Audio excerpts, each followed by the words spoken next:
This story is titled, My Parents Threatened to Cut Me Off If I Didn't Pay My Sister's Debt. I called their bluff and went no contact. Hey everyone, before we jump into today's video, I need your help. We've noticed the channel is losing some traction, and subscribing is one of the best ways you can support us. It's quick, free, and it helps us keep bringing you awesome content. Your support means the world. Let's keep this channel growing together. Thanks so much.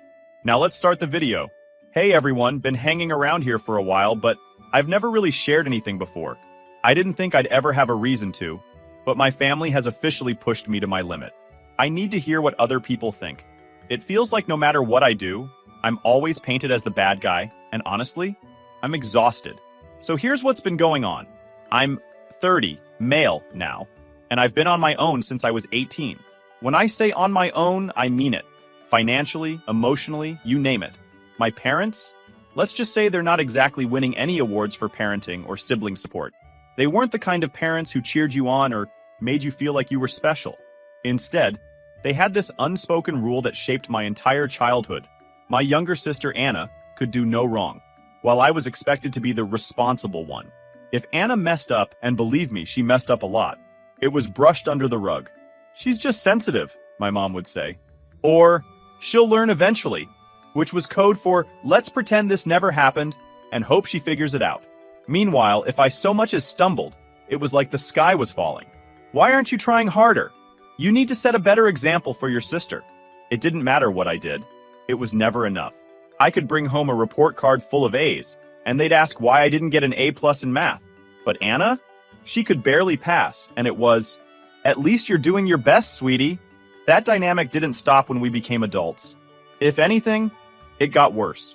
Anna stayed under my parents' roof until she was in her mid-20s, bouncing from one failed job to the next and always finding some excuse for why it wasn't her fault. Meanwhile, I was out here working 2 part-time jobs to pay my way through college, figuring out how to manage rent and bills on my own. Not once did they offer to help me. Not that I expected them to, but it stung watching them bend over backward for Anna while I was left to fend for myself. Anyway, fast forward to 6 months ago. My mom called me. Now, you have to understand, my mom doesn't call just to chat. She doesn't call to check in or say hi. When she calls, it's because she needs something. You know the kind of call I'm talking about. The one that starts with overly sweet small talk, like they're trying to butter you up before dropping the real reason they're calling. That's exactly what happened. She started with, "How's work? Are you still at that company? Have you been eating well?" It was so out of character that I knew something was coming. My mom doesn't care how I'm eating. She doesn't even know what I do for a living beyond something with computers. The whole conversation felt fake, like she was trying too hard to sound casual. Then she hit me with it. Anna's in trouble. I wasn't surprised. Anna always seems to be in trouble, but I wasn't expecting this. Apparently, Anna had racked up $40,000 in debt, and not the kind of debt you can laugh off as youthful stupidity, like student loans or maxed out credit cards. No, she had borrowed from some seriously shady people, and now they were getting serious about wanting their money back. My mom's voice cracked like she was about to cry, which I'm sure she thought would make me cave. She didn't waste any time piling on the guilt. You've done so well for yourself. You've always been the strong one. Anna's not like you. She needs your help. I sat there for a moment, trying to process what she'd just said. 40 grand? How does someone even manage to rack up that kind of debt? I asked her how it happened, half expecting some ridiculous excuse, and my mom brushed it off. That doesn't matter right now, she said, like I was focusing on the wrong thing. What matters is that she's your sister. Family helps family. That line, family helps family, has been their go-to excuse for years. It's what they said every time they needed me to fix something for Anna, cover for her, or clean up whatever mess she'd made. And every time I'd swallowed my frustration and done what they asked because I didn't want to be the bad guy. But this? $40,000? I couldn't do it. Not this time. I told her no. Straight up. I said, "I'm sorry, but I can't bail Anna out of a mess she created." And just like that, the tone of the conversation shifted. My mom went from pitiful to pissed in about 2 seconds flat. "You're being selfish," she started to yell. "You're abandoning your family when they need you most." She even threw in, "Do you want her blood on your hands?" As if Anna's poor life choices were somehow my responsibility. At that point, I hung up. I couldn't listen to it anymore. My hands were shaking, and my chest felt tight, but I knew I'd made the right decision. I've worked too hard to let someone else's bad choices drag me down. Still, the guilt started creeping in almost immediately, My family has a way of twisting things to make me feel like the bad guy, and this time was no different. Even though I said no, I can't shake the feeling that maybe I made the wrong call.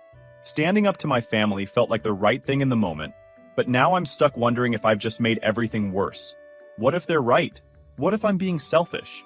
And honestly, I still don't know what's coming next. That call was just the start, and what happened afterward caught me completely off guard. I have a feeling this isn't over, but I'll fill you all in as things unfold. I'll post an update soon. Update 1. Hey guys, so I thought things might cool down for a bit. Maybe she'd stew for a while and then let it go. Turns out I was way off. The drama ramped up hard, and honestly, I wasn't ready for it. It's been a total mess, and I'm still trying to figure out how to deal with it. Let me break it down. So, after I hung up on my mom, things went from bad to worse. I knew she wouldn't let it go, but I wasn't prepared for the sheer level of guilt-tripping and harassment that followed. My phone was blowing up constantly. First, it was my mom with texts like, "We raised you better than this," and "You'll regret turning your back on your family." Then my dad jumped in with his 2 cents, even though he's usually the silent type. His messages were short and to the point, like, "You're better than this," or "Do the right thing." But Anna? Oh, Anna went all out. She sent me this long, whiny text about how her life was falling apart and how she didn't deserve to be abandoned. She threw in stuff like, "I've always looked up to you, and now you're just leaving me to suffer?"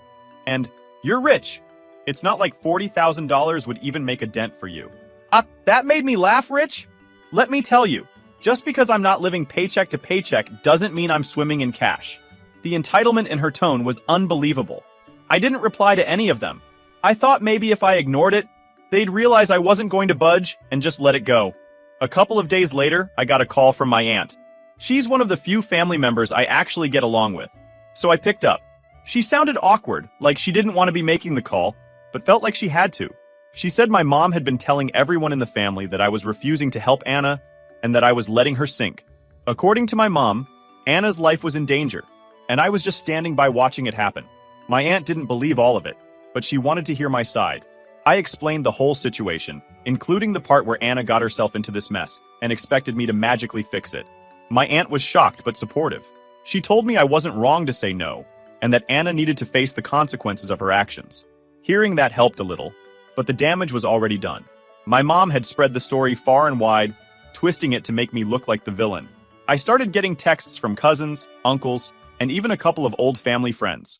Most of them were vague, like, "You should really think about what family means," or "You'll regret this one day." Some were outright nasty.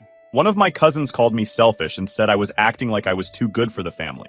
I ignored them all, but the constant barrage was exhausting. And then things escalated. One afternoon, I got a call from my bank. At first, I thought it was a scam because who actually gets calls from their bank? But the guy on the line explained that someone had tried to access my accounts using fake identification. They flagged it as suspicious because the documents didn't match up. And thankfully, nothing was taken. I immediately knew who was behind it. Anna. It had to be her. She was desperate. And if she was willing to drag the entire family into this, why wouldn't she try to steal from me? I asked the bank for more details, but they couldn't tell me much other than that they'd locked my accounts temporarily as a precaution. I thanked them and hung up, but I was furious. This wasn't just guilt-tripping or emotional manipulation anymore. This was criminal. I need answers, so I am thinking of confronting Anna directly. What would you guys do if you were in my place? Thanks for sticking around. I'll keep you updated. Update 2. Hey again. Y'all been waiting for the confrontation news. Sorry for being late. Hear how it went. After I decided to confront Anna, I was still fuming when I pulled up to her apartment later that evening. I hadn't told her I was coming, and honestly, I wasn't even sure what I was going to say. All I knew was that I needed to look her in the eye and hear her admit what she'd done. Maybe a part of me hoped she'd deny it. Give me some reason to believe my sister wasn't the type of person who'd stoop this low. When she opened the door, she looked surprised to see me, but not in a "what are you doing here" kind of way. It was more like she'd been expecting me to show up eventually. She was wearing sweats, and her hair was a mess, like she'd just rolled out of bed. Not that I cared about her appearance, but it added to the whole vibe of, I don't have my life together. "What are you doing here?" she asked, leaning against the doorframe like this was some casual visit. I didn't even bother easing into it. "Did you try to steal from me?" I asked, holding up my phone with the bank alert still on the screen. My voice was probably louder than it needed to be, but I couldn't help it. I was pissed. Her face froze for a second and I thought, maybe she'll lie. Maybe she'll try to deny it. But no. Instead, she rolled her eyes like I was overreacting and said, "Oh, come on. You weren't going to help me, so what choice did I have?" What? Choice? The did? She? Have? I stared at her, dumbfounded. Do you even hear yourself? You tried to steal from me because I wouldn't bail you out of your own mess. That's not just wrong, Anna. That's illegal. She shrugged. Actually shrugged. Like we were talking about borrowing a sweater or something. Mom and Dad said you'd come around eventually, she said, crossing her arms. They told me to push you harder, that you'd cave if I made it serious enough. I couldn't believe what I was hearing. You've got to be kidding me, I said.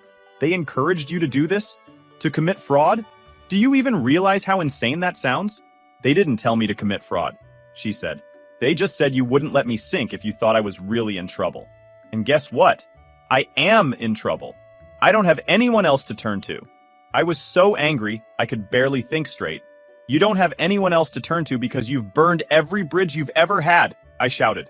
This isn't just about the money, Anna. It's about the fact that you've never taken responsibility for anything in your life. And now you're dragging me into your mess because you're too selfish to deal with the consequences of your own actions. She didn't even flinch. You're being dramatic, waving me off. It's not like I actually got anything from you. The bank stopped it, didn't they? So what's the big deal? The big deal, I said, is that you tried. The big deal is that you thought you had the right to steal from me just because you're too lazy to clean up your own mess. And the even bigger deal is that Mom and Dad think this is okay. That finally seemed to get under her skin. Her face twisted into this mix of anger and embarrassment, but instead of apologizing, she doubled down. You think you're so much better than me, don't you? She spat. Just because you've got your fancy job and your stupid house, you think you can sit there and judge me? Well, guess what, big brother? You wouldn't be where you are without Mom and Dad. They sacrificed everything for us, and this is how you repay them? I laughed, but it wasn't a happy laugh. It was the kind of laugh that comes out when you're so frustrated you don't know what else to do. Mom and Dad didn't sacrifice anything for me, I said. I paid rent at 18. I put myself through college. Every sacrifice they made was for you, Anna. They handed you everything on a silver platter while I was left to figure things out on my own. So don't even try to pull the family loyalty card with me. She didn't have a response to that. Or maybe she did, but she didn't say it out loud. Instead, she just stood there, glaring at me like I was the bad guy in all of this. I couldn't take it anymore. You know what? I said, stepping back toward the door. I'm done. I'm done with you. I'm done with Mom and Dad. And I'm done with this entire toxic family dynamic. You want to ruin your shitty life? Fine. But you're not taking me down with you. I left before she could say anything else. On the drive home, my hands were gripping the steering wheel so hard that my knuckles were white. I was angry, sure. But more than that, I was hurt. Not just by Anna, but by my parents too. How could they think this was okay? How could they justify encouraging her to pull something like this? When I got home, I sat down and made a list of all the things I needed to do to protect myself. I called my bank to double-check that my accounts were secure. I changed all my passwords. I even called a lawyer friend to ask what my options were if Anna tried something like this again. He told me I could press charges if I wanted to, but I wasn't ready to go that far. Yet. That night, I barely slept. I kept replaying the conversation in my head, wondering if I could have handled it differently. But deep down, I knew the truth. No matter what I said or did, Anna wouldn't change. And as long as my parents kept enabling her, she'd never have to. After the confrontation with Anna, I thought things couldn't get worse. I mean, how much lower could they sink? Turns out I underestimated my family's talent for making bad situations even worse. It started about a week later. My parents showed up at my house. No call, no text, just them standing on my porch like they owned the place. I debated not answering the door, but I figured they'd just keep ringing the bell until I caved. So, I opened it. My mom didn't even bother with a greeting. She shoved past me like she was entitled to be there, her face red with anger. My dad followed her inside, looking uncomfortable, but clearly there to back her up. I closed the door, took a deep breath, and braced myself. This has gone far enough, my mom yelled, spinning around to face me. We need to talk. I crossed my arms. I think we've already said everything that needs to be said. No, we haven't, she said. You need to stop this nonsense and help your sister. She's family. She's your responsibility. I stared at her, absolutely dumbfounded. My responsibility? She got me pissed off. Anna is a grown adult who got herself into this mess. I'm not her parent, and I'm certainly not her ATM. My mom's face twisted in frustration. Do you think we like asking you for help? Do you think this is easy for us? This is about family loyalty. You don't just abandon your family when things get tough. I laughed bitterly. You mean the loyalty you showed when you charged me rent at 18? Or when you made me pay for my own college while Anna got everything handed to her? Or how about when you let her screw up over and over again and just expected me to fix it? Yeah, no thanks. My dad finally spoke up, his voice low and serious. Do you think we've had an easy life, raising 2 kids and trying to give you both the best we could? We sacrificed so much for you. Stop, I said, cutting him off. Just stop. Every sacrifice you made was for Anna. Every time something went wrong, you bent over backward to fix it for her while I had to fend for myself. And you know what? That's fine. I don't need your help, and I never have. But don't stand here and lecture me about loyalty when you've been enabling her bad behavior for years. My mom's face turned bright red, and I could tell she was about to lose it. If you don't help her, you're going to regret it for the rest of your life, she hissed. Do you want her to end up on the streets? Do you want her blood on your hands? And there it was. The same guilt trip she'd tried to pull during that phone call. I felt my blood boiling. I just didn't understand their logic. I'm not responsible for what happens to Anna, I said. She made her choices. If she ends up on the streets, that's on her. And on you for never teaching her how to be accountable for her actions. My mom was practically shaking with rage at this point. Fine, she spat. If this is the kind of person you want to be, don't expect us to be there for you when you need us. I laughed, but there was no humor in it. I've never needed you, I said coldly. And after this, I never will. For a moment, the room was dead silent. My dad looked like he wanted to say something, but he didn't. My mom just glared at me, her chest heaving like she was about to explode. Then, without another word, she turned on her heel and stormed out. My dad followed her, but he paused at the door to give me one last look, a mix of disappointment and something else I couldn't quite place. Maybe regret. Then he left too. As soon as the door closed behind them, I felt this overwhelming sense of relief. I didn't care about their approval or their guilt trips or their toxic idea of family loyalty. I was done. But of course they weren't. The next day I got an email from my mom. It was long and rambling, full of the usual guilt-tripping nonsense. She accused me of being ungrateful and cruel. She said I was abandoning my family in their time of need and that I'd broken her heart. She even hinted that she and my dad might cut me out of their will, like that was supposed to scare me into submission. I didn't respond. What was the point? Then Anna started up again. She sent me this dramatic text about how she was losing everything and how it was all my fault. She said she'd had to sell her car, that she was behind on rent, and that she was being harassed by her creditors. Honestly, I didn't feel bad. She dug her own hole. Now she had to deal with it. A few days later, I got a letter in the mail, not from my family, but from a lawyer. My parents were threatening to sue me. The letter claimed I had a moral obligation to support Anna, and that I'd irreparably harmed the family by refusing to help. It was laughable, really. I forwarded the letter to my own lawyer, who assured me it was complete garbage. They didn't have a leg to stand on, and nothing would come of it. But the fact that they even tried, that was it for me. I was done. Done with Anna, done with my parents, done with the whole toxic family dynamic. I blocked their numbers, deleted them from social media, and told the few relatives I still spoke to that I wasn't interested in hearing anything about my parents or Anna. Most of them understood, though a couple tried to convince me to find a way to make peace. I shut that down real quick. Peace wasn't possible with people who saw me as nothing more than a safety net for Anna's bad decisions. Here where I am right now, I feel miserable. Do you think it's normal for a family to go this far? Final update. Hello again. I decided to write a final update once I figure things out, so here goes. After sending that lawyer's letter straight to the trash and forwarding it to my lawyer just in case, I finally made a decision that had been creeping up on me for years. I was going no contact. Completely. Permanently. I'd been hanging on to some small, fragile hope that my family might change, but the lawyer stunt was proof enough. They weren't going to stop. If anything, they were doubling down on their toxic behavior, and I wasn't going to let them drag me any further into their chaos. So I went full-on block mode. My mom, my dad, Anna, everyone got the chop. Blocked their numbers, their emails, everything. Honestly, hitting that block button felt weirdly good. Then I went through my socials and wiped them off there too. No way was I leaving any doors open for them to sneak back in. I shot a quick text to the few family members I actually like, mostly cousins, letting them know I was done with the family drama and asking them not to play messenger for anyone. Most of them were cool about it. But of course, a couple hit me with the whole, "but they're your family," guilt trip. My response? Short and sweet. Being family doesn't mean you get to treat me like crap. The hardest part was explaining the situation to a few mutual friends who knew my parents. Some of them couldn't believe what I was telling them. Like, they literally couldn't wrap their heads around the fact that my parents and sister had tried to steal from me, guilt me, and now sue me. One friend even asked, "Are you sure there's not more to the story?" As if I'd somehow left out the part where this was all my fault. I felt awful, but I let it go. The people who mattered believed me, and that was enough. The first week of no contact was tough. Not because I missed them, I didn't, but because they didn't give up easily.